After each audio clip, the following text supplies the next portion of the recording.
Check, check. 1, 2, 3, 4. Let's go! And let's go with the best sports talk, the best football talk in the land. This is Ballsy Uncut. We were here last night with myself and Isaac Harker as the Rough Riders played to a 22-22 tie with the Ottawa Redblacks. We'll get to that in a second. We want to tell you our sponsors, Ward Tirecraft, 101 Dudney Avenue. Tire and brake needs, just ask about their payment plans. They've got really affordable payment plans for you to continue to keep your vehicle on the road. And they got tires for your car, truck, or trailer. And District Brewing. I was in there today in the heart of Regina, and they've got a great seating area, and they say they're busy on Friday, Thursday night, Friday night, Saturday is kind of their go-to time. They got some great staff in there, including my buddy Eric Cox. Go in there and check out Tim and the gang at District Brewing and their Super Squeeze Seltzer. They've got those in the liquor stores, mango lime and passion fruit lime. I picked myself up a little 6-pack of passion fruit lime today.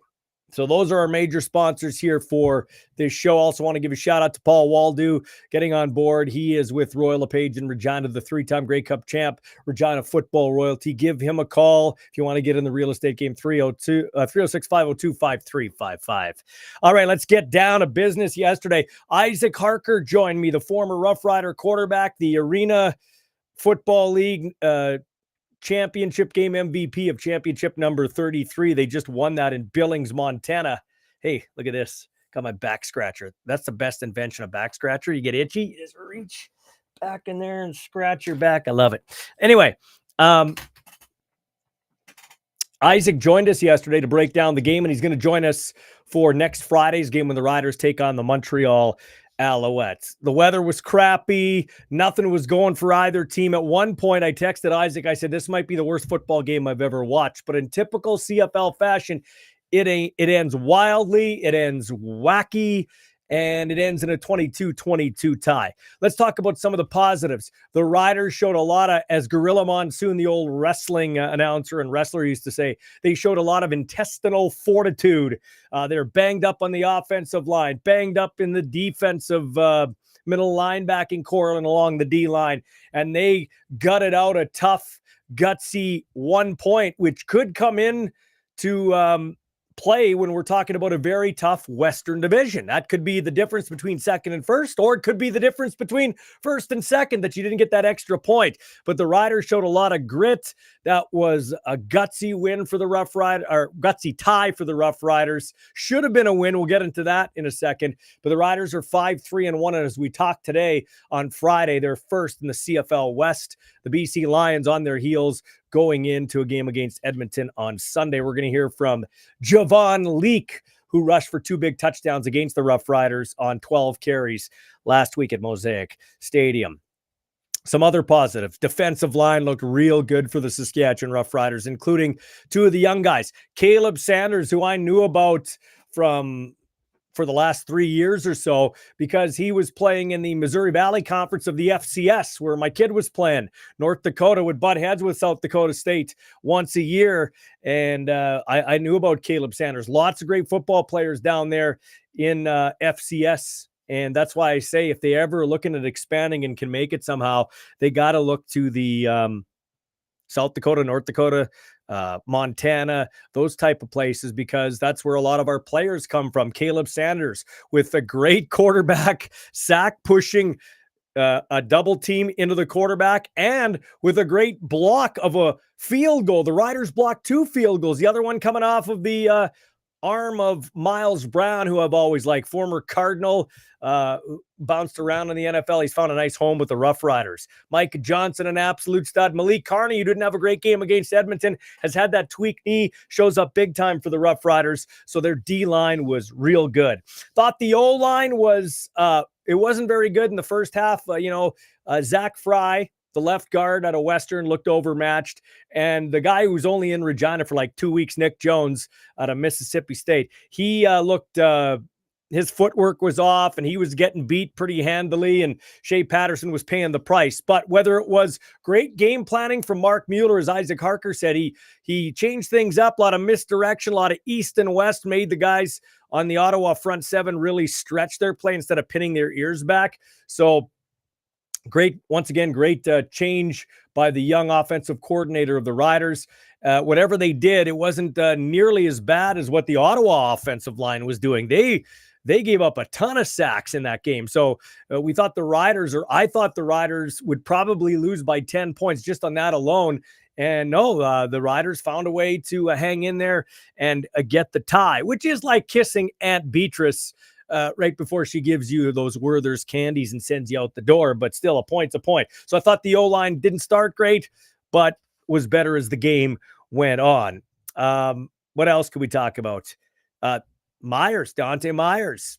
Great couple of catches in that game early on. Shea Patterson gets smoked right in the chest. He's running an in cut at about 12 yards, catches the ball in his hands, makes a great catch. Then when the chips are on the table, the pass down the far right sideline as they go right to left on the TV screen, and Myers lays out, gets a pop, but makes a catch, sets up that game-tying touchdown, which eventually would get the Riders into overtime.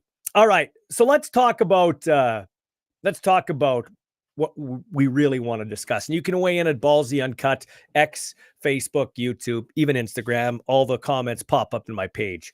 I'll tell you what, that was I defend this league. I defend the officials in this league for the most part. And listen, when we're comparing donuts to donuts, dimes to dimes, the officials in this league do a pretty good job with what's invested in officiating, including the replays. Okay. They have like 18 bazillion angles in the NFL.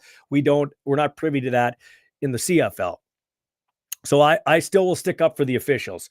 But what happened yesterday in that game it's mind-boggling. It's mind-boggling. So let's start with the Riders getting gifted a pass interference call. And a lot of Rider fans that watch the game with green and white glasses will say, oh, no, he was there. Was it McGee? He was there all day long, way early on the play on Bain, climbing his back. If you have to slow down the replay frame by frame by frame, unless it's like deciding if it's a touchdown, if you got to do that, then it's not a penalty. These guys are playing full speed, 100 miles an hour, and that was a bang, bang play. If it was the other way around, Rider fans would be saying, well, that wasn't pass interference. That was not pass interference. Now, was it a great challenge by Corey Mace? Absolutely. Great challenge in overtime by Mace. And kept the drive alive. Riders score touchdown, don't get the 2 points. But that was a great challenge by Mace. That was a poor call. The Riders got gifted a pass interference. Like, what do we want? I have an appreciation for defense now. For the last 4 years, my son switched, and I really didn't know a lot about CFL defense. Like, I knew the basics, but I've been paying attention more to defenses, watching a game with him. Hey, how are they covering? What's the guy supposed to do? Whose fault was that? Because sometimes it's not what it appears on TV. So it's great to pick his brain. And I have a new appreciation of defense. Yes, it's great to score points. And it was a boring game, mainly because of the weather, but it was a boring game. Drew Brown goes out on the play, and Dustin Crum comes in, and he's a Trey Ford type, only not as good as Trey Ford, but he made some throws, had a nice touchdown run. But it wasn't a great game until the end. But it's not always about points. Like, do we want them to be able to play defense? Shouldn't they be allowed to play defense? I think, too, we throw too many flags on special teams. There was a crackback block that brought an Ottawa punt return back, which I totally agree with. But for the most part, a lot of these penalties on special teams are really ticky-tack. It's like, come on, let them play some football here. And that, in my opinion, was not a pass interference. And Isaac Harker, Canadian Football League quarterback, coaching quarterbacks, he texted me right away and goes, whoa, that was a brutal call. And he's an offensive guy. But okay, so the Riders get that one. I started this postgame show, the Our Balls Are Bigger postgame show with Isaac Harker, before the game was done. You see, I watched the game in my house now, which is still strange. I shut the TV off and walked 35 steps, 40 steps to my studio here, shut the door, start my show. All of a sudden, I'm getting messages left and right. My son, a guy named Jacob Cormier, a couple other guys. Hey, the game's not over yet, Ballsy. It's not over yet. So, and people were pissed off that the command center arbitrarily reviewed it. Now, Bob Dice did not have a challenge left because he threw his challenge flag stupidly, by the way, and didn't get the call for rough play on the quarterback. So at the end of the game there, Dustin Crum gets sacked and he fumbles the ball. Well, by the letter of the law, because it's a turnover, all turnovers and scoring plays are reviewed. That's why the command center reviewed that play. Now, we can argue whether that's all they should review, because in their review, they saw the Riders 57 fly into the legs of Dustin Crum. By the way, after he hit Crum was still fighting, so it wasn't like it was a defining thing in the play. But here's the thing. By the letter of the law, they hit him below the legs, or below the knees, pardon me, so it's a penalty. However, we need to use some common sense on replays. Number one, 57 of the Riders, sorry, his name's eluding me. I got it right here. Give me a second here. 57, Zacoby McLean.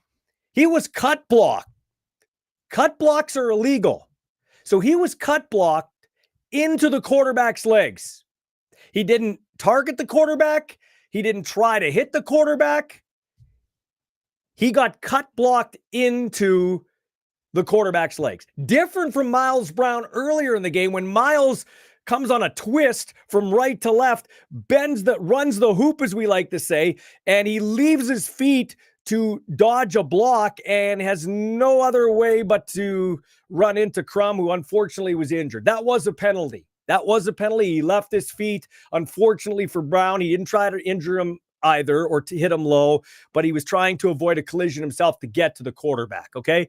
But this one, McLean was chopped at, went ass over tea kettle and hit Crum. That is not, by the letter of the law, if you want to argue that's a penalty, fine. But we need to use some common sense here, okay? Common sense isn't very common. That'll be a theme in this show. Common sense shouldn't be called common sense. It should be called uncommon sense because it's not very common. I'll rewind back to the Riders Elks game the week before. Taylor, 42 of the Elks, comes around the edge, puts his hand up, and basically the equivalent of wiping a little spit off the mask of Shea Patterson, just brushes him, and he gets a rough play penalty. Now, if you hit the quarterback in the head, it's a penalty, okay? But come on, use some common sense. Same thing with the pass interference. These guys are going 100 miles an hour. He didn't tug him. He got there, put his hand over. He was clearly trying to play the ball. It's not like he mowed Bain Jr. over from behind. But that paled in comparison to how the Riders got jobbed.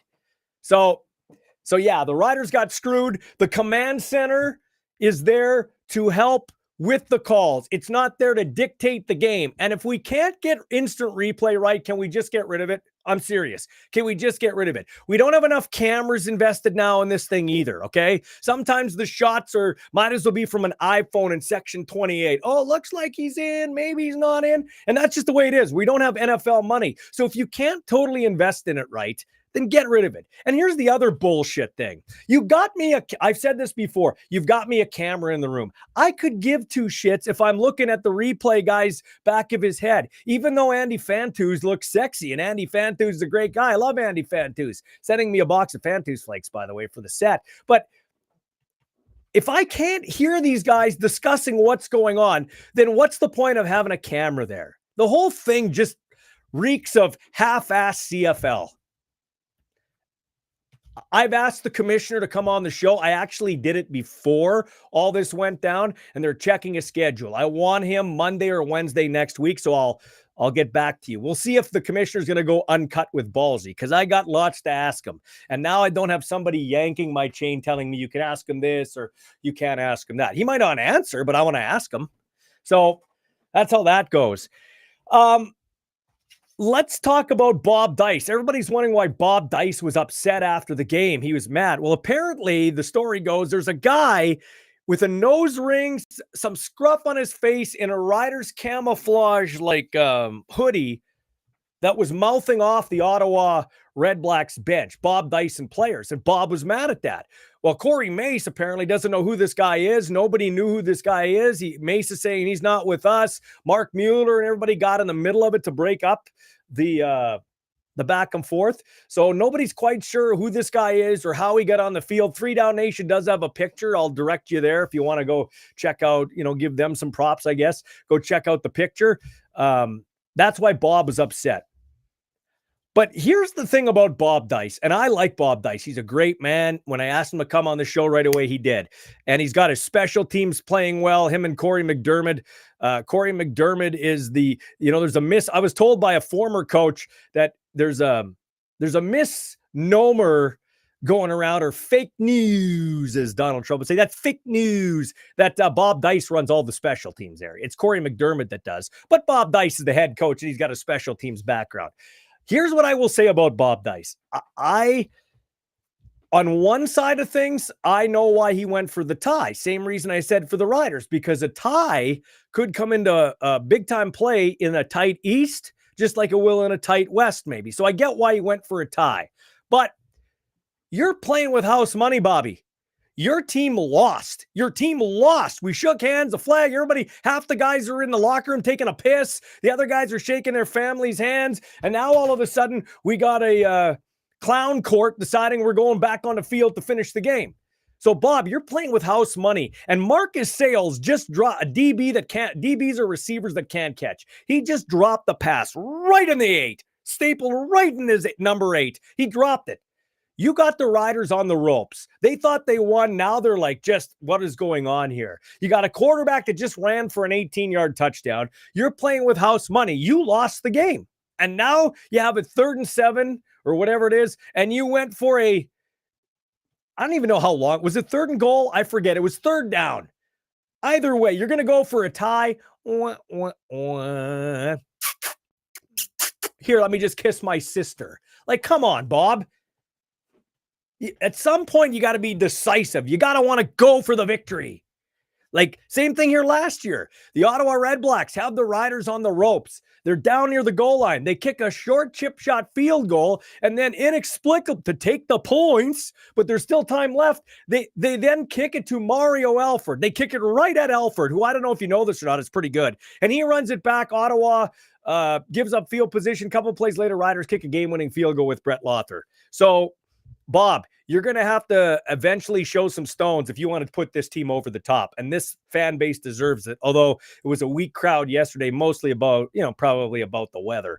But yeah, that was kind of, can I say it? Well, I can say it. That was chicken shit from Bob Dice. I thought he should have gone for the win. What do you guys think? And then there's 2 other things I want to get to. Anytime. And I've just said this team, I've had the Riders near the top of the power rankings. I have said Corey Mace is a great hire. I said he'd be the right pick way back in the day when I was the voice of the team. I promoted Mark Mueller. Trevor Harris is my friend.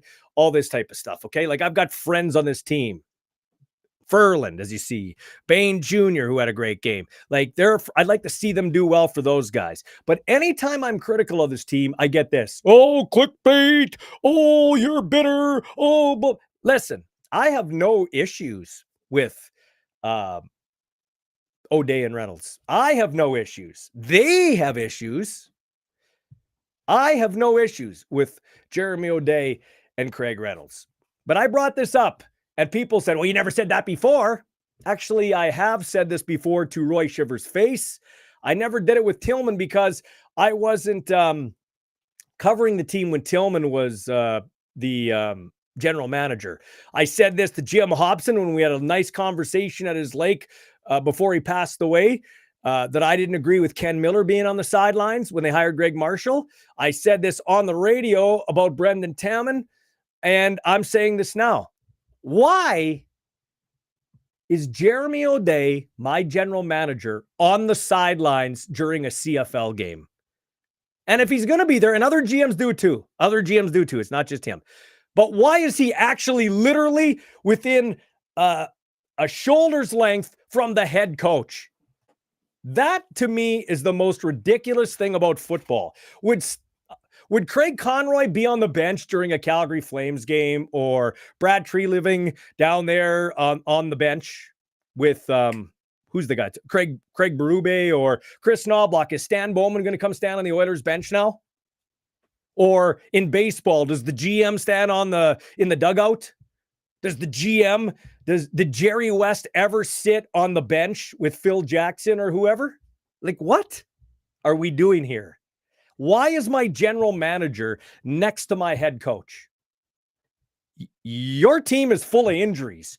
You should be looking for players.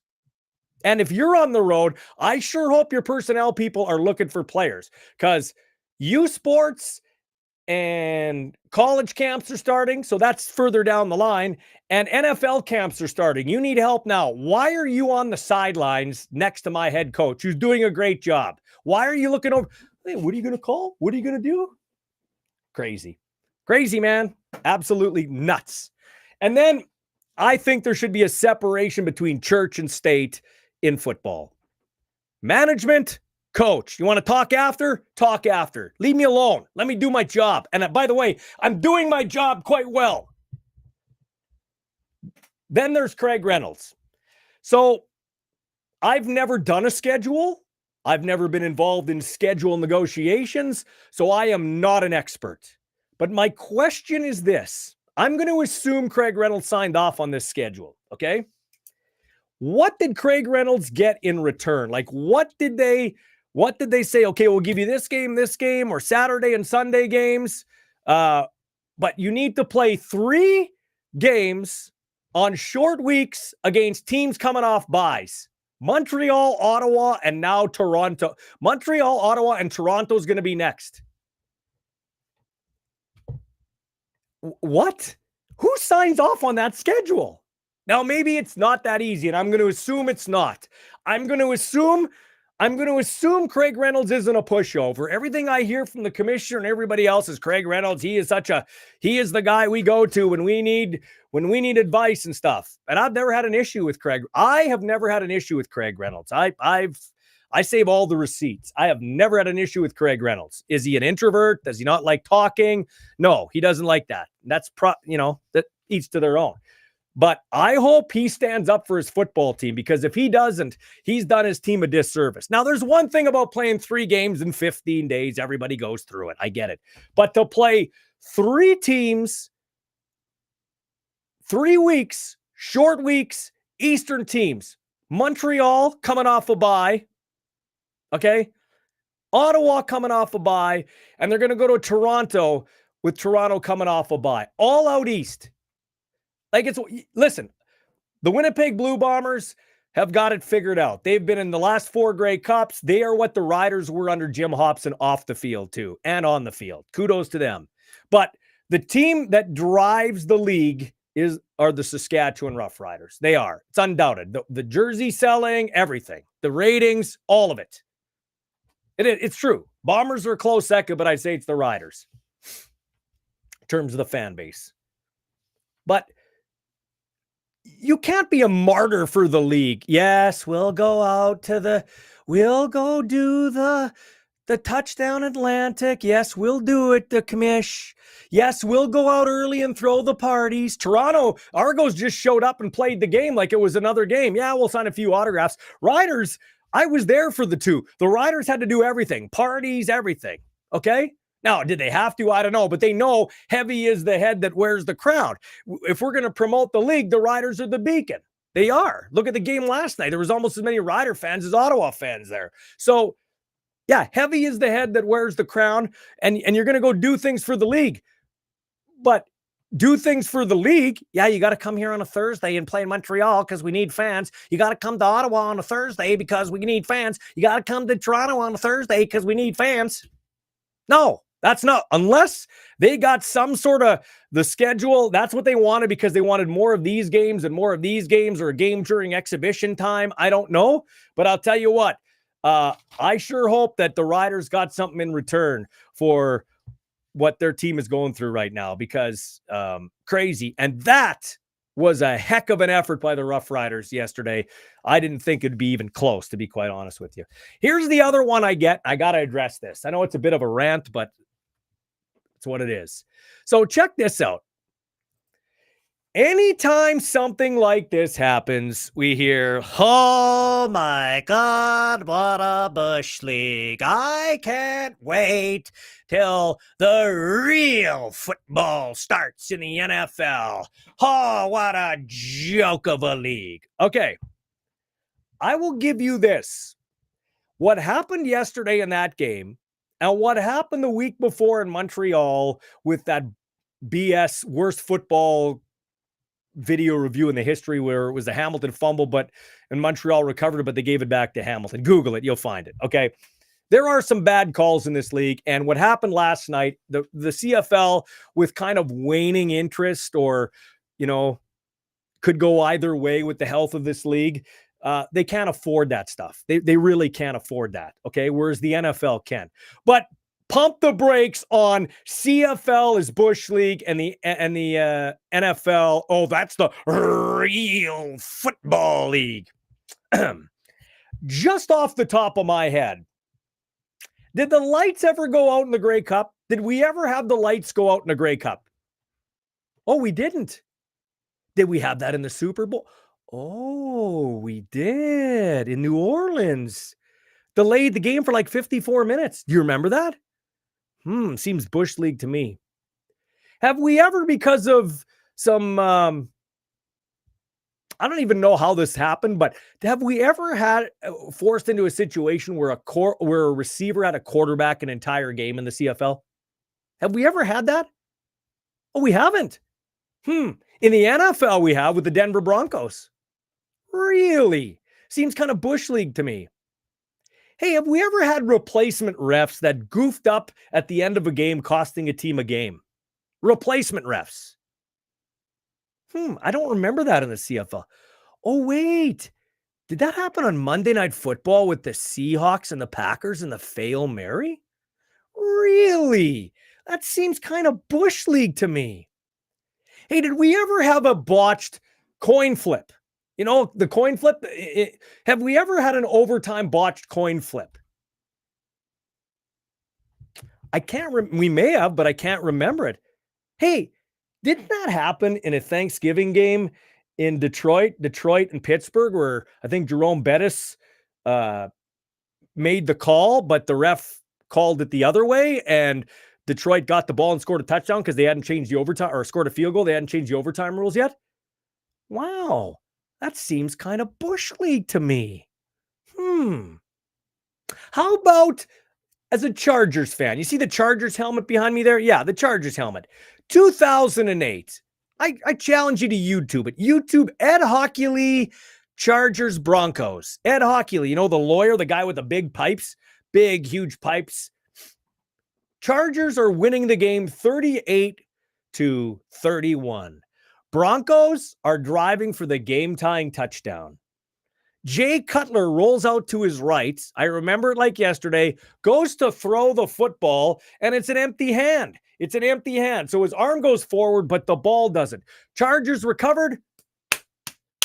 Game over. It's all over. Chargers win. Oh, wait a minute. No. It was the whistle went. We ruled it as an incomplete pass. And because the whistle went, we can't review the play.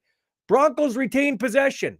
They go in and score the touchdown and go on to win the game, costing the Chargers what would be a key victory in 2008 in the AFC playoff race.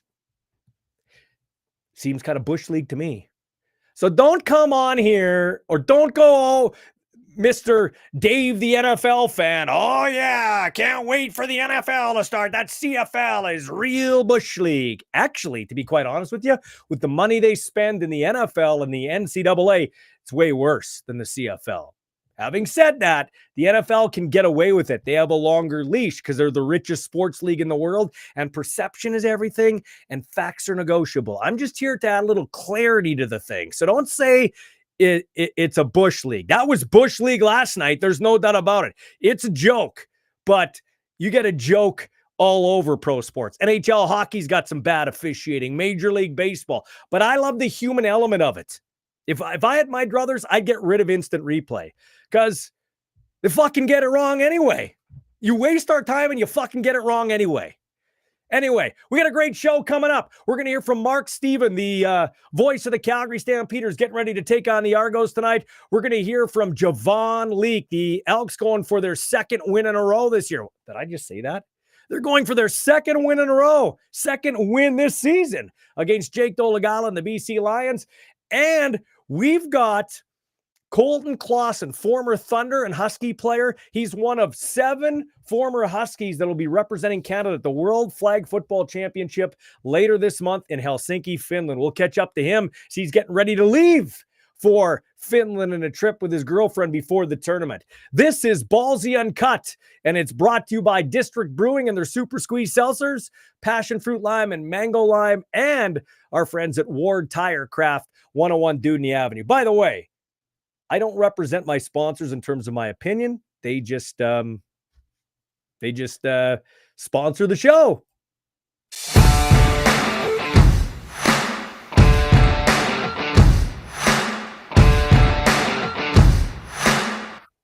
One of the great guys in the Canadian Football League, longtime voice of the Calgary Stampeders. That would be Mark Steven. Welcome to the show. Second time you've been on the show. Really appreciate you being here. First off, let's talk about some of the great things that happened in that game for the Calgary Stampeders. Didn't start great, but they found a way to get things done. Well, they really did. The fourth quarter was just tremendous. They finally found a way to rein in Cameron Dukes a little bit, and the front four, which has been kind of hit and miss for much of the year, really put a lot of pressure on as well. And they recorded 6 sacks during the game, and in the prior games combined, they had 8. So they did very well, and Jake Mayer was steady. I wouldn't call him spectacular, but he was steady and did get some help from his receivers. So it all came to pass for another dramatic home win.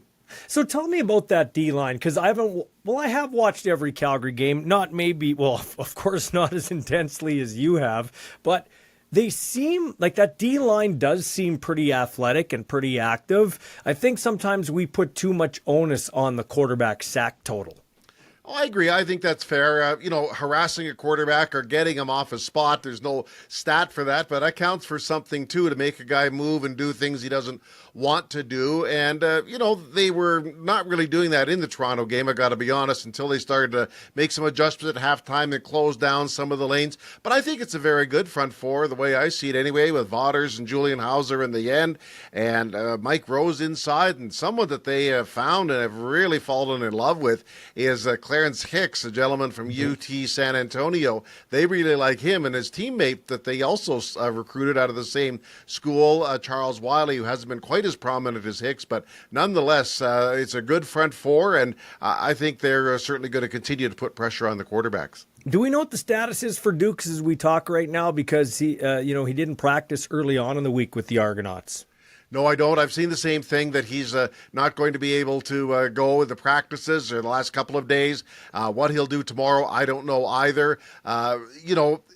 I wouldn't put too much in it because of the short time between games. Sometimes a guy might just stand around and be ready to go. The Stampeders had some players like that I think will play, but did next to nothing because of the condensed short week. So I don't like the 5-day weeks, to be blunt, but I guess we're stuck with them, right? Yeah, for sure. I don't know how Toronto will look when Chad Kelly comes back. If indeed he's allowed to come back, we still don't know that. But if he does come back, he's one guy that I think can turn around the trajectory of that team, because I think they got a pretty good team. They're just kind of middling right now at quarterback. Yeah, I think that's fair to say. They're right in the middle of the pack. Frankly, that's where the Stampeders are. They're both sort of in that middle strata of teams in the league right now.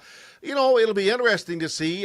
First of all, I mean, we can't just assume he's coming back. This is not like he's on the 6-game injured list. Mm-hmm. Once that suspension is done, he has to convince the league and show him he's done a course that they prescribed for him. So we'll see if that happens. And then it's going to take a little while. I know he's been working out, but, he hasn't had the benefit of a training camp with his teammates. So I'm not saying he can't bounce back or won't bounce back, but it won't be instant either. So you had a chance, and I'll get into more Stamps in a second, you had a chance to watch the Ottawa football team. Are you a believer in what the Ottawa Red Blacks are after watching them? Yeah, I really liked what I saw from them. Drew Brown, I mean, he certainly stabilized that quarterback spot, which has been a real problem for them. I think they've got, I always like their special teams. I mean, between Ward and Leone, the punter, I think it's as good as there is in the league. And Dedmon's a talented returner as well. They've got a really good receiving core that they've put together as well. Not sold on the ground game just yet, but I think they're very good. And, they've won 5 games already, which is more than they did in any of the prior 4 seasons. So, yes, I think they're a playoff team and a playoff factor. How good they are, I'm not sure, and they also have a very good front four. Malden and Carter, who's a very good player as well. So I think they certainly are a playoff team. And if Montreal stumbles, they might be right there to pick up the pieces. Why are the Calgary Stampeders so good at home and not so good on the road? It's the question is bedeviling the team. You're right, because they've had some great wins at home, and it seems unimaginable they'd have so much of a struggle on the road. The one thing that I have noticed, and I don't know exactly why, third quarters have really been a problem. They play pretty well, but third quarters in all of their road games this year, they've done next to nothing. And then, that doesn't help their cause going into the remainder of the game, the fourth quarter. Sometimes they're playing from behind, or, they just haven't done much and held onto the ball very much. I'm not exactly sure why, but it is noticeable when you really break it down. And I've broken it down for the exact reasons you mentioned. Why is there such a disparity? Because it's weird to me. Tyson Philpott has arrived. His brother Jalen's been a little behind, mainly because of injury, but it looks like he's starting to emerge too. Yeah, very much so. I think, they're tied together forever, always will be. Tyson right now, I think, is a candidate not for Canadian of the Year. I think he's also a candidate for the MVP. Long way to go, I get it. But he's right up there with the best. And Jalen does have some catching up to do. He's tremendously athletic, can do a lot of the same things, all of the same things that Tyson can. But you're right, it's a case of getting healthy, staying healthy. They're using him as a bit of a change of pace guy out of the backfield, not running him out of classic receiver sweeps, but they're handing the ball to him. So, yes, he has to stay healthy, though. There's no doubt about it. That's the wrap on him. I mean, his first year played 7 games, missed all of 23, and now he's playing a little catch-up right now. So the CFL's version of Lamar Jackson is Trey Ford. I think he's probably the best all-around athlete in the league, just doing the eyeball test. Now, that's an open-ended thing. But I'd ask a bunch of play-by-play guys in the league on their teams, who's the best athlete? So I'm going to ask you, who's the best athlete? And I know it's open-ended, but in your opinion, who's the best athlete or athletes on the Calgary Stampeders? Well, I guess it depends exactly what you mean with it, but I just mentioned Jalen Philpott. I think he's tremendous. He's got a lot of gifts that nobody else has, which is the ability to, move on the field and make quick cuts. And Clark Barnes is very good as well, a receiver who missed half of last year as well. So I think he's another one. Obviously, there's a lot of very good ones. I mean, Demario Houston as a defensive back is tremendous. His ability to close and, he can't lose sight of those big guys in the middle, their ability to fight through traffic and make tackles like a Micah Awe. But I guess I'd probably put Jalen Philpott of just pure athleticism at the top of the class. Are the Calgary Stampeders where they say you are what your record is, but from your vantage point at 4-4, middle of the pack right now, are they where they belong, so to speak? Yeah, they are. They've had some good moments. One of them was against Toronto, but they had that real stinker in Ottawa. They just didn't do anything. They've had some up moments. They've had some down games. They lost in BC, but then beat BC back here. So that's where they are. They've had their moments, but just not enough of them. Not enough consistency and not enough big wow plays offensively. That's probably the one thing they really need to do is step it up and make some big game-defining plays. I mean, they haven't had a 100-yard receiver yet this year in a game. That's strikes me as a little odd as we approach the halfway point. So, as I say, done a lot of good things, but they need some of that extra step and extra juice that they haven't had yet this year. Having said that, they're still in a pretty good spot.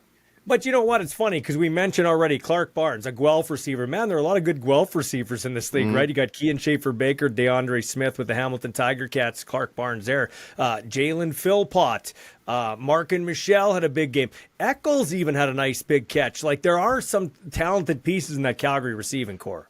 Oh, no doubt, and that's why you say that where are they? They're where they belong. They've spread it around very well, done a lot of good things. Reg, their stats are pretty good collectively, but they haven't had that one big dynamite game where somebody goes and makes 9 catches for 145 yards or something like that. That's kind of what they need because they're cruising in the middle. They haven't done exceptional stuff. They've done a lot of really good stuff, but maybe not exceptional stuff. But no, you're right. They've got Mark and Michelle who's there, and he certainly as well. That Eccles catch was crazy, and then he had the presence of mind to jump up and go to the end zone. So they do have a talented core, and certainly Peyton Logan now is going to be doing the work out of the backfield. He's a different back as well.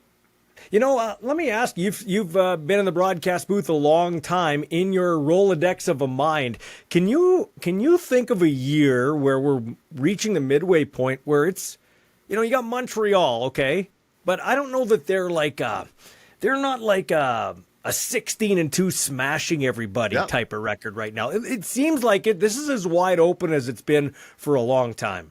I agree. I don't think, Montreal's probably at the head of the class, but, they're not light years ahead of anybody by any means. And of course, they got to get their quarterbacking picture all straightened out. I'm with you. I can't think of a year right off the top right now where it was so in the open, but I agree that it is. I mean, I don't see anyone as really running away and hiding. Montreal's record's good. BC's going to face some adversity here without Adams for the next little while. So no, as of this minute, there's nobody, but let's also remember that last year, just after Labor Day is when Montreal really started to catch fire. So maybe somebody will do that at this juncture. But today on August the 7th, no, I would agree totally. There's nobody that's really standing a couple of steps above the rest of the league. So, you look at this league here right now, and I said this for the last couple of years. Sometimes we bang on, in Saskatchewan, we've banged on Calgary. Why are only 18,000? Why are only 19,000 going to the game, 20,000? But I think that's the new norm in the CFL. I think they need to budget for between 18 and 20,000. And if you get anything over 20,000, it's gravy. I don't want to diminish what we got doing. You want to strive for more. But that seems to be like the watershed mark right now, 18 to 20,000 in all these stadiums. Look at Ottawa. They're kicking butt, and they're still only getting 18, 19,000. Yeah, well, specific to Ottawa, because we were just there, I think they're fortunate to have those crowds, and it's not because of the current team, but it's being kicked around the last several years that they have. No, I agree. I think, Edmonton's got a similar situation. We'll see what happens at BC. They've done well, but 50 cents can't come rolling through every week. No, I agree. Maybe that is the new market, the new norm. Just accept where you are in the marketplace and deal with that, because obviously it's a fan-driven league where a huge percentage of the revenue is at the gate. Now, I know as a Calgary guy, you're probably smiling like a butcher's dog that Edmonton decided to kick the can down the road and not have Trey Ford be the starting quarterback a lot sooner. I mean, the guy, maybe he needs to play Saskatchewan all the time because they win again. That's the last time they won was in Mosaic. They come in here and do it, and it's the best TV ratings on TSN. Yeah. That, to me, is the big head scratcher of the year so far. Why wasn't Trey Ford in sooner? If you can reach Chris Jones and ask him that exact question, you've got quite a story, is all I can say. I'd love to ask the exact same thing. They've won 5 games in the last 2 years. 4 last year, 1 this year. Who is the starting quarterback in all 5 of those games? And that's not good enough? Yeah. He's 5-0 and nobody else has a win, and that wasn't good enough. That wasn't good enough. Tell me why. Well, let me tell you why. I don't get it. This is how I feel. This is why I feel it. Because he's Canadian. If he didn't go to Waterloo, if he would have been a guy that was in South Dakota or North Dakota, and I know Chris Jones drafted him, but I really believe there's a bias. The Canadian quarterbacks have to do so much more to prove that they belong. These other guys get way longer leashes. I mean, look at Dom Davis. He's re-signed again. You know what I'm saying? Yeah. I think there's something to that. There's a bias, but, there's also a bias against losing, I would hope, too, and that's all they were doing. That's all they were doing. Let's just call it like it is. Wasn't strictly quarterback play, but a heck of a lot of it was. And, Bethel Thompson did some good things this year, but the cold facts are they're losing games at a staggering rate over the last 3 years. Why he couldn't, see past it, I'm with you. I think if it, wasn't a certain school or a certain prototype or a certain model that they had in mind that he couldn't do it, well, he did it. Yeah, yes, it's unconventional. I get it. He's a little erratic and harem-scarum. I was up in, actually, as a spectator in the Edmonton-Hamilton game a couple of weeks ago, and it was a lot of fun, and the crowd was right into it. But, no, I don't have a clue why he just couldn't seem to convince the brass that, all he could do was win. And it wasn't good enough. And I don't know. That's funny, man. It is very true. It's very true. Hey, Mark.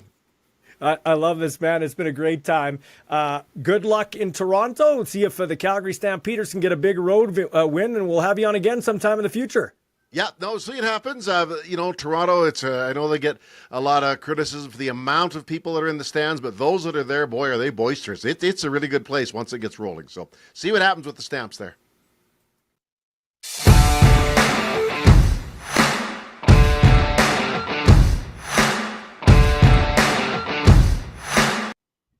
All right, man. Well, calling Rough Rider games for the last couple of years, I knew you as a kick returner that kicked their ass, especially out there in Halifax.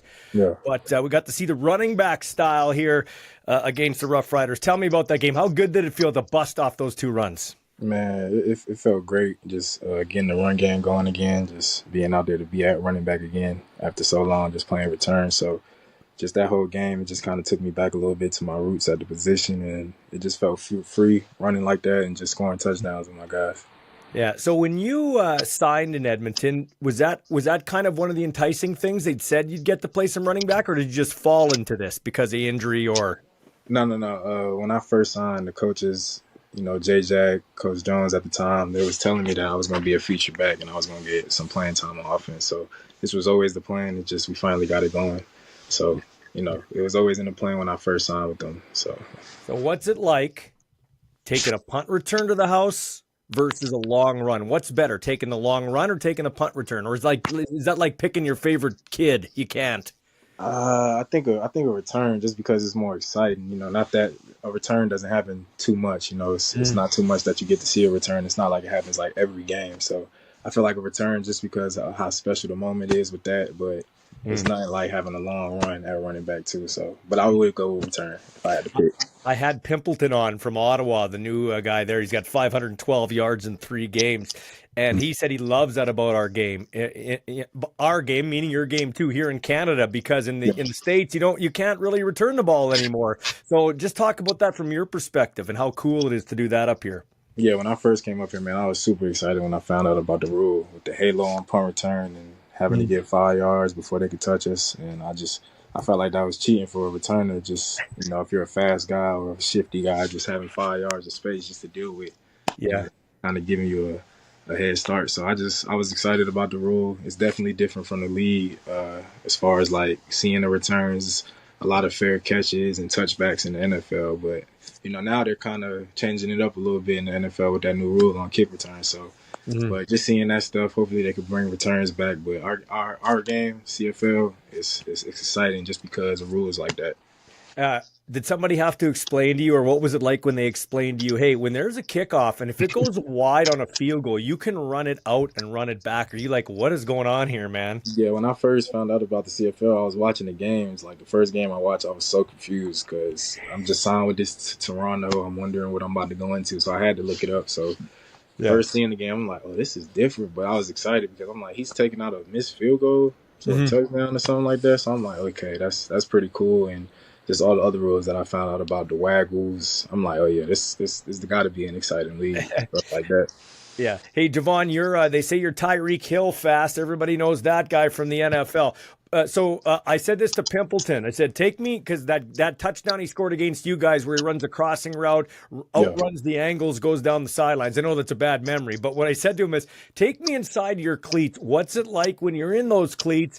What do you hear? What do you see? Because mere mortals wouldn't know what that's like. So when you're in Regina, the crowd's in full throat, and you bust through that line, what are you seeing? What are you feeling? How's the heart feeling? Just take me inside that moment. I feel like once I make a cut and I see like a pylon or the touchdown, I just focus on that pylon and try to outrun the angles. But my favorite thing is either hearing the crowd go crazy or like hearing the crowd, like that's my favorite thing. Either one of those reactions, because SAS, they got a bunch of people there, so you're gonna hear it, whether it's disappointment or they're cheering. So I think that's my favorite thing, just hearing the crowd reaction to either you being at home or away, and then just focusing like either on the pylon or just something and outrunning the angles. That's my favorite thing. At least one of those touchdowns was running to what we call pill country here, which is the big end zone with like the big screen. Did you take a peek at the big screen? Yeah, definitely. I definitely looked up. I definitely did. I used to do that in college at Maryland. We had a big screen. So any chance you get to look at it, I think it's pretty cool. And how I said this to Pimpleton too, so I'll ask you this: are you saying to yourself, "Oh shit, man! I hope there's no holding penalty. Please no penalty. Please no penalty." Yeah, coming from return. Yeah. That's my first thought. Like, please don't let it be a flag. But offense is a little, you know what I'm saying? It's Yeah. less chance of a holding call. But that was the first reaction I had. But I seen everybody running down there, so I knew we were good. You know, I'm not going to lie to you. I've watched your team and you guys have struggled, but you've been close. I watched Mario Alford return a kick for a touchdown. You guys are all brethren. You're kind of, you know Alfred, you know all those guys. You want to one up each other. But I thought, oh my gosh, the Elks are dead. Like they're dead. Like they collapse. And then you start the second half and you guys are all in disarray. I take a timeout, then a penalty. How do you overcome those two big things to start each half? No, just stick to the game plan. Just, we were in the wrong formation, just miscommunication. But when things like that happen, we just got to get over the hump and just keep going. Kind of just look to the next play. Don't focus, take too much time focusing on that and stuff because it's going to happen. It's football. We're going to make mistakes. We just got to get over those mistakes and not dwell on them too much. What's the feeling like, without giving me too many of the details, what's the feeling like when a coach and a GM like Chris Jones, who they say is beloved by players, when he gets fired, how much onus is on you guys? How are you feeling in that locker room? Take me behind the doors there. It's a business. That could happen any day. It could happen to any of us. Any of us could wake up and not have a job tomorrow. So you just kind of like got to be a professional about it. Just be in the moment and just kind of stay with your brothers, the guys that are still there, kind of just pull close to them, but try not to focus on it too much. You know what's going on. We just got to keep playing our game and just lean on each other. I'm sure you know the history of that team back in the day when they were called the Eskimos. It hasn't been spectacular as the Elks, and it's nice to get a win. First off, what's it feel like to get a win and walk around there and finally get over the hump and get that win? Man, you said it, just to get over that hump, just kind of just go off this momentum and keep it going, but feels good to get the first win, but I'm not going to dwell on it too much. Gotta get some more. So it feels good. But let's forget about it and just move on. I guess where I'm going with this too is to win at home. Like that's something you got to focus on. You want people to come watch and fill that stadium once again, and the only way you're going to do that is to win at home, right? Yeah, definitely. The fans, once you start winning, they're going to start piling in. So we still got their support, and hopefully this game here is going to be packed. We just came off a win in SAS, so they want to see Trey Ford and him at starting quarterback. So it's just a lot of things I know the fans are probably excited about and want to come see. Yeah, I call him the CFL's Lamar Jackson. What's he like? How does he help you as a running back? Because I said on my post-game show, that guy is it's like that makes that RPO so much more dangerous. Yeah, having a guy like Trey at quarterback who can extend runs and just run out the pocket, it spreads out the defense. It makes my job a lot easier having bigger holes because they're focused on Trey and what he can do. So man, he's definitely an exciting player, man. Just being on the field and watching some of the stuff he does is kind of crazy. So I'm a big fan of him, and definitely helps me out in the running game. So what do you think you'll see from the Lions? These are my words, not yours. That was a pathetic performance by BC. They got smoked 25-0. They're probably I know they don't have VA, but they're gonna come in here pissed off. What do you see from their defense, and what do you expect from their team? They're gonna play hard. They're gonna try to make a statement game coming off of that game. So I just expect them to be the same BC they've been all season. They're playing well. I know they're gonna come in here and play well, play tough, and kind of have like a chip on their shoulder. So we just got to be prepared, be physical, and just come ready to play. Well, one thing with me not being attached to any one team now, I can just I always appreciated the athletes, but now I can cheer for them. So I'll be cheering for you, Javon. Congratulations on last week. Continued success. Thanks for your time, man. Yeah, I appreciate it, man. Thanks for having me.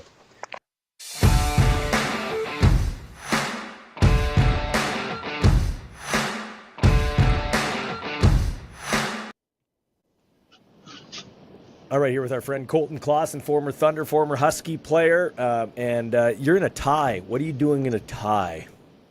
Last couple of years, I've been working for the Concord Group here out of Saskatoon. Lucky enough, I was to have that Husky alumni connection there with a couple of guys that played. So when I was done playing Huskies, reached out in the new year around to some alumni and heard back from Tyler O'Gorman, who was also a Husky running back in the day. And he's my boss now. So we got a core group of guys there that all play Husky football. So really cool, and just happy to be able to work with feels like I'm working in a locker room every day. So it's pretty good. Awesome. David Dubé, who is a big Husky backer, that's one of his companies. So when you are doing this, what exactly is the job? I like to go behind the scenes with the guys. It's a really unique job that I think a lot of people don't think about. But you know, you go to the grocery store, you walk around, you see produce sitting in all the aisles, and I know myself, I used to just didn't really wonder how it got there. But my company's job in the division we work in, we call growers from all over the world. Could be overseas, could be in California, could be in Mexico, could be in Georgia, Mississippi. We get stuff out of Ontario, Quebec, and basically we secure product from these different locations, and we sell it at the retail level. So we have facilities in Vancouver, British Columbia, or in Langley, British Columbia, Calgary, Alberta, and then we also have one in Winnipeg, Manitoba. So we have 3 warehouses over Western Canada, and that's kind of the audience we're appealing to, and just trying to sell produce and, you know, keep people fed. Yeah, no kidding, man. That's some people don't think about it, and a lot of people think, the bread just comes from the shelves or the grapes or whatever. How's inflation been? Like, how have you noticed? I know, you know, like everyone else, it's crazy right now. Everyone's trying to make money, and with inflation and the price of everything else being so high, the numbers just keep going higher and higher, right? So I wish I could tell everybody stuff's going to get cheaper, but I'm in the same loop with everybody. It's just take it day by day and try to do the best we can, and we just want to try and help people eat and get food out there at the best price possible. Okay, man. So did you ever think back when you had that gruesome injury on the field there at Griffith Stadium where your leg pulled the Joe Theismann there, that you'd ever be playing in a World Flag Football Championship tournament coming up here in Finland? If you would have asked me about just flag in general when I was playing, I would have been like, I don't know if that's really my thing. But no, it's really a unique experience. And after being done tackle and kind of being able to just process being done the sport, but you know, being lucky enough to find a different avenue to play the game in has been awesome. And, you know, I definitely miss tackle. It's a different game, and it's a sport you can't really reenact. But being able to, you know, run routes, catch the ball, still be an athlete, it's awesome to have flag kind of use as that outlet. So, and, you know, now with it being in the next Olympics in 4 years, it's awesome. The sport's growing, and I know, you know, with the talk around concussions and injuries, and it's big. It's good that football is being used in other avenues and being playing it in different versions, because I hope tackle's always around, but it's good for flag. I know, especially for kids growing up, that they're able to get those basic and fundamental skills to just enjoy any type of football. I love tackle, I love flag, and it's just fun to be out there with your friends. And I know with me, guys, I played football for 5, 6, 7 years with, so it's awesome that we're able to like keep that, you know, that core group, get a bunch of Husky guys to come out and play and kind of just have the boys together again is really awesome. Yeah, let's get into that, Colton Clausen. So, like, how did you guys become the championship? Like, it's like you guys got together, threw a team together and won the whole thing in Canada. Tell me about that. No, it was kind of funny. Yeah, we went to Halifax last year. We put this team in, and, you know, we're not going to go there and be and slouch, but we went there with some guys went with a little different mentality of, you know, we're going to go out here, have fun in this tournament. And then we got there, and I know some guys got their eyes open pretty quick. They're like, oh, like, this is serious. This isn't a Bush League tournament. So it's nice to see the competitive edge of guys. I know I hate losing. I've always hated losing. I don't want to be outcompeted. That's kind of been my trademark while I played is, you know, I'm not flashy, but I'll do what I need to do to get the job done. So it was good to just see that competitive edge of guys like Mason coming out there, and he's a competitive guy and playing hard. And, you know, playing with Mitch again is awesome because Mitch is one of the best football players I've ever been around. And just being able to like see reenactments of what they used to do on the tackle football field is awesome. So yeah. So let's talk about that for people that aren't aware. So your team is your Team Canada. You've got 7 Husky players on that team. So tell us about the guys on the team. You mentioned Mason, you mentioned Mitch. So just go into the full names, and people will remember these names. So yeah, no, awesome. Like Mason Nias, like one of the greatest quarterbacks in U Sport history, a name that a lot of people know and respect. I was lucky enough to play 5 or 6 years with Mason because of COVID. So very lucky. Mitch Hillis, another guy I was able to play high school football with and was lucky enough to watch play tackle football because he was just a specimen on the field and just understood the game so well and just an awesome guy. Clovis Lumeka, another guy you want to talk about grinders, was lucky enough to play 6 or 7 years with him on the Huskies.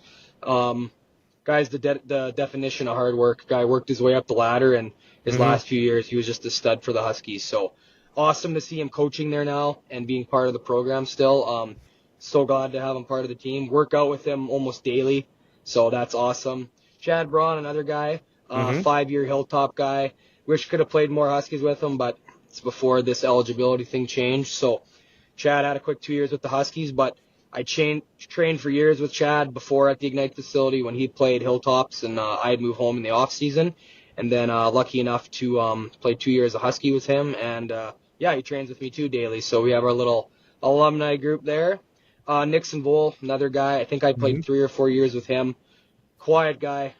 Speaks with his actions. Excited to have him part of the team. When I heard he was coming, I was really pumped because he's just a great guy and just a great athlete. So it's awesome to have him. And then Everett Iverson, was lucky enough to have him as a teammate for 4 years. Played the same position as me.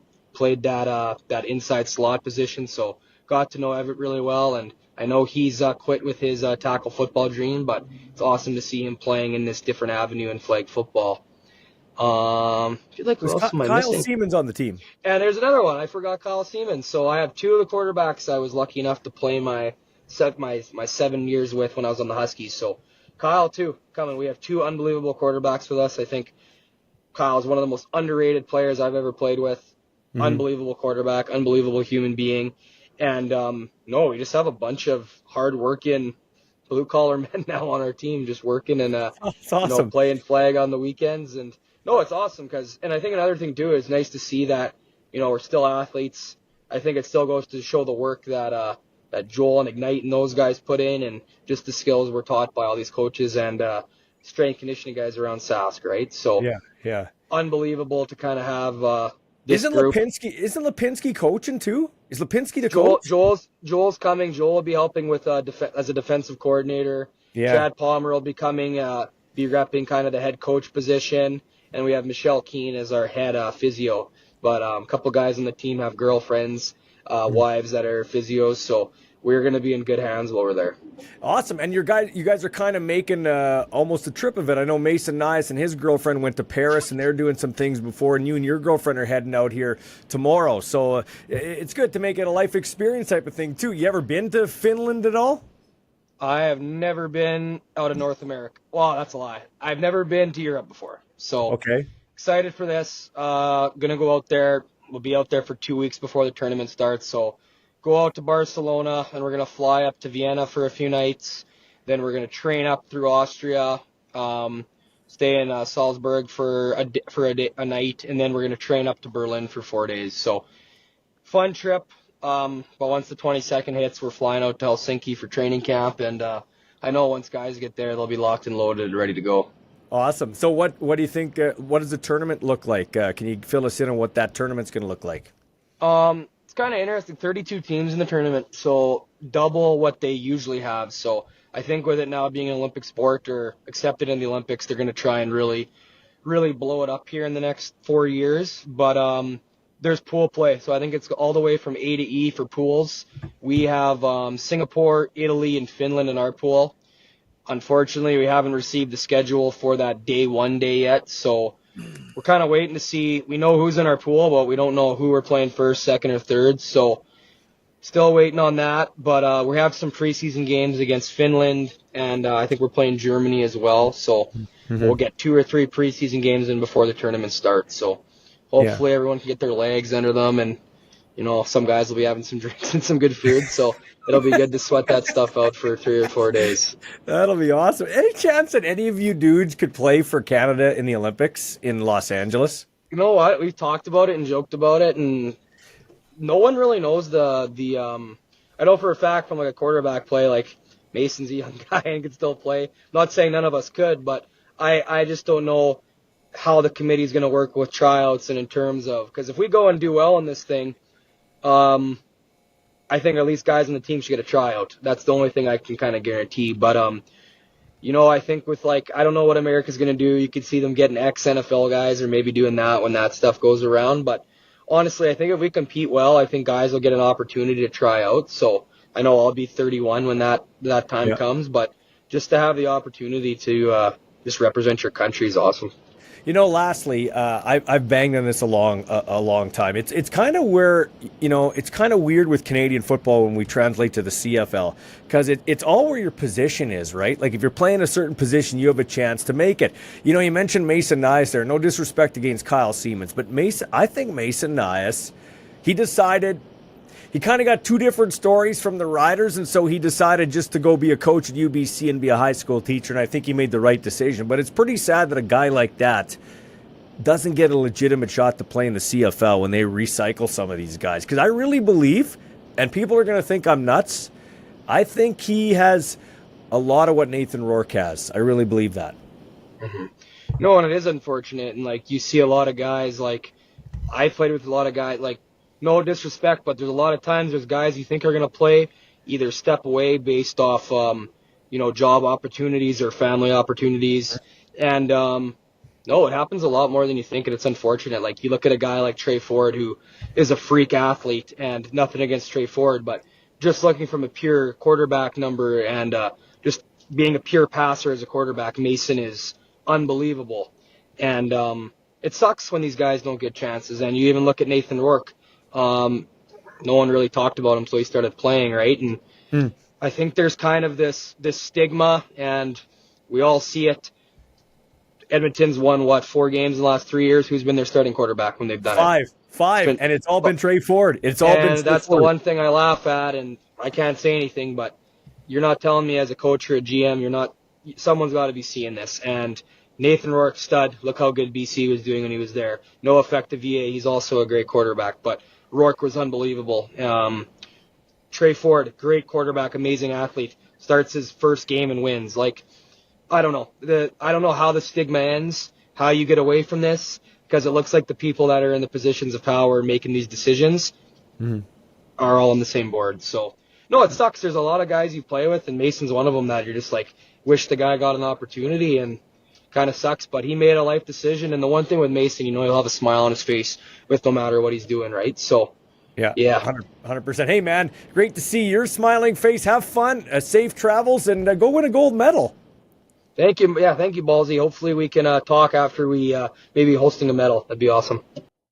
That is our friend Colton Clausen. He and 6 other Husky players, former Huskies, going to be representing Canada at the Worlds in Helsinki, Finland, end of the month. Good luck to them. And if they medal, even if they don't, we'll talk to 1 or 2 of those boys when they come back. Okay, we'll wrap this show up. Tonight, we got the Calgary Stampeders and the Toronto Argonauts. I got the Stamps winning that one. I didn't lose or win yesterday because I picked Ottawa to win. So we'll start the week with the tie, just like the teams. I got Calgary winning this one. I've got Montreal beating Hamilton. Jamal Peters won't play in the secondary for the Tiger Cats, out with injury. And Davis Alexander gets another started quarterback, his second start for the Alouettes. And Casey Sales, who had that helmet-to-helmet shot on Alexander, has been fined by the league. Probably see Cody. I would suspect we'll see Cody here against the Riders next Friday. And we better not see Trevor Harris after the beating that Shea Patterson took in that game yesterday against the Ottawa Red Blacks. The Riders would be foolish to put him in, even though he's coming off the 6th game. Put him on the 1 game again if you want to save salary, or just have him on the sidelines in a pinch if you needed him. It'd be ridiculous. In fact, I don't think this isn't just a folks, I'm not getting into it, but this just isn't a sprain. I know a lot about this football team. This just isn't a sprain. So this guy they should be they want to win a Grey Cup, and Shea Patterson has not hurt this team. But if they're going to win the Grey Cup, they need Trevor Harris, I think, to be the quarterback in the end. So it's a marathon, not a sprint. The Riders would be ridiculous if they put him in here and they put him in a short week in Toronto. Honestly, Trevor Harris should not start for the Rough Riders until he's as close to 100% as possible, and till he's got all the rust banged off him. And I think that would be the Labor Day Classic here against the Blue Bombers when you're, when things are probably tightened up in the West. That was a big tie yesterday by the Riders and a gritty effort. Also going to be keeping an eye on the Atlanta Falcon Miami Dolphin game tonight. It is the first of 3 preseason games for NFL teams. The Bears already played their first game against the Texans, but the Falcons, I'll see if a Nathan Rourke plays in this game. He got there late, so he may not, but I'd love to see if he can get some snaps. They're high on him. They wanted him. They wanted him before the Giants got him, so we shall see. Hey, back to the Bears. I'm going to watch the first episode tonight of the HBO Hard Knocks. And apparently in that first episode, Kerry Joseph is prominent, the quarterback's coach who was on this show, one of our very first Ballsy Uncuts, friend of the show, friend of mine. And he's talking about the Rough Riders in that show, as is Theo Benedette, the former UBC offensive lineman, who was also a guest on this show earlier, if you go back in the archives. And he had to get up in I think it was like a jock strap and sing a song or something like that. I'm looking forward to watching that. But all the big football stars are on this show. This is the place to come for football talk, no doubt about it, in Canada, right here. Ballsy Uncut. Tip of the cap to Dave Naylor. We've butted heads at times, but TSN did a great job on Lorenzo Malden IV. That was a great story on him yesterday. It's on their website. You can go back and check it out. That's more of what the CFL needs, highlighting our athletes. But we need to highlight more of the Canadian athletes. We need to build up the Canadian athletes. That's where the interest is going to come from the game, the grassroots, all right? So great job by Naylor. I'd love to see him get, go do a couple features on some U Sports kids or some other kids in the NCAA. Let's get after it. Like a Quinn Magnuson, whose dad played for the Rough Riders and is at with the Arizona Wildcats, if I'm not mistaken. And congratulations to the Moose Jaw Miller Express. They were number 4 against number 1 seeded Regina Red Sox. They won 4-3 over the Red Sox in game 1. They won by virtue of a balk, which wasn't a balk. They had a guy try to steal home base in game 1, and the pitcher read it and threw it to home base, but the ump wrongly called it a balk, and that was the decisive run in a 4-3 win. Then last night in Moose Jaw, the Sox were down, came back to take a 5-3 lead, gave up a grand slam, got it to 7-6, and then left the bases loaded in the 9th and lost to the Moose Jaw Miller Express 7-6, losing in 2 straight games. So congratulations to Moose Jaw, Rye Pathakis, and the Red Sox, though still a really solid, great season, and can't wait to watch more Red Sox baseball. Next year, I got to be the public address announcer for 8 games and hosted their dinner in the offseason, so that's cool. I'm all locked in with Regina Red Sox baseball. And lastly, I want to thank everybody that's taken in this show, like Tamara Bissett. She is a regular checking things out. James Hamilton, a smart football mind, a great fan here in Regina. Tamara's in Calgary. There's Jacob Cormier. There's Cole Frank, who follows from North Dakota. Cole, I got that CFL helmet coming your way. Just hang tight. Cole says, I myself thought the same as you, that it was a bang play and shouldn't have been pass interference against the Riders. But Cole also didn't like the terrible command center review at the end of the game that gave Ottawa a chance to tie the game, which they would eventually do. So thanks to everybody that's followed the page, and you can continue to go do so at Ballsy Uncut on Facebook. Subscribe at YouTube, on X, also on Instagram at that handle. We are raising money for Pete Pasco, a longtime sportscaster, newscaster in town, runs Locker Talk on Access Now, which is really a show dedicated to promoting local sports in Regina and surrounding area. He's battling liver cancer. Now it's spread to his lungs. He is a high school football coach at Sheldon. He's coached RMF. He's one of the most accomplished in terms of certified coaches in the province, believe it or not. And he's continuing to coach as his health will permit with his son Jacob at Sheldon.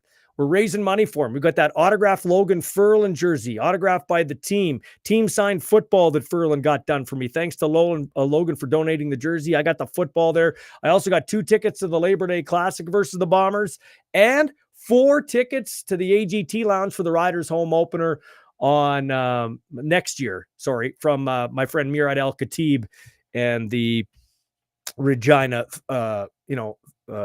Thunder fame, and he also helps at the Riot, and he's of course the mogul over there at AGT Foods. Thanks to him for donating that, and his wife Michelle. Great group, great family, awesome people. So our bid, $1,000. Dan has the top bid at $1,000. Tarsi's also in the mix. We're gonna do that until next. We'll call it the 16th. Next Friday will be the end of bidding. So if you'd like to bid, all the money going to Pete, you can DM me at X, Facebook, Instagram, at Ballsy Uncut, or on my Facebook page, Michael Ball. All right. And lastly, I do want to thank everybody that's checked this page out. We are growing and growing rapidly.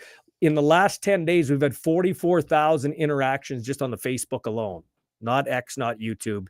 A lot of it had to do and got fired up with my post over the Olympics and the two female athletes that are boxing that have XY chromosomes. They're basically intersex. So they identify as females. They have female genitalia, but they also have XY chromosomes, meaning I'm not a biologist, but I've seen things from biologists. They're intersex. They have male chromosomes that gives them a competitive advantage over female boxers. And color me shocked. I am absolutely shocked. Those two athletes that had the DSD abnormalities, the DSD syndrome, they call it, they met for boxing gold. The Algerian versus the Taiwanese boxer. And I don't want to butcher their names. You can find them anywhere, okay? And they met for the gold. They met. Wow. You mean they were the last two standing? That is shocking. And the Algerian won. So the Algerian gets the gold. The other lady gets the silver. And then there was, I don't know who got the bronze. Remember earlier in the show when I said common sense isn't very common? It should be called uncommon sense. We can debate other women we can go back and forth. This is something undebatable. This is undebatable. There were two women with XY chromosomes that had a competitive advantage that had male chromosomes. Okay? Two of them. 1, 2. How many do you need to box? 1, 2. Why in the bloody hell could we not just have the females without the XY chromosomes? Why couldn't they box like a regular Olympics?